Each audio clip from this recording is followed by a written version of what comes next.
د ملي اسلامي اردو د قطاعاتو او جزو تامونو د تفتیش له بنسټیز کورس څخه 10 تنه فارغ شول. د مرکزي او سیمه ییزو کلي اردوګانو د جزو تامونو 10 تنه مفتشین 2 میاشتني کورس څخه د یو غونډې په ترڅ کې فارغ شول. په هغو مراسمو کې چې په همدې موخه جوړ شوي وو، د ملي دفاع وزارت سرمفتش مفتي لطف الله حکیمي او د ملي دفاع وزارت او ستر درستیز یو شمېر رئیسانو، مرستیالانو او منصوبینو شتون درلود.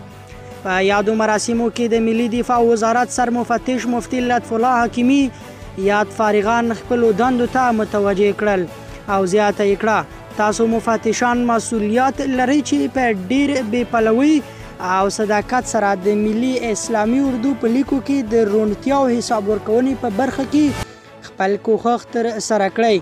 په پای کې یادو شو فارغانو ته تصدیق پاڼې هم ورکول شوې.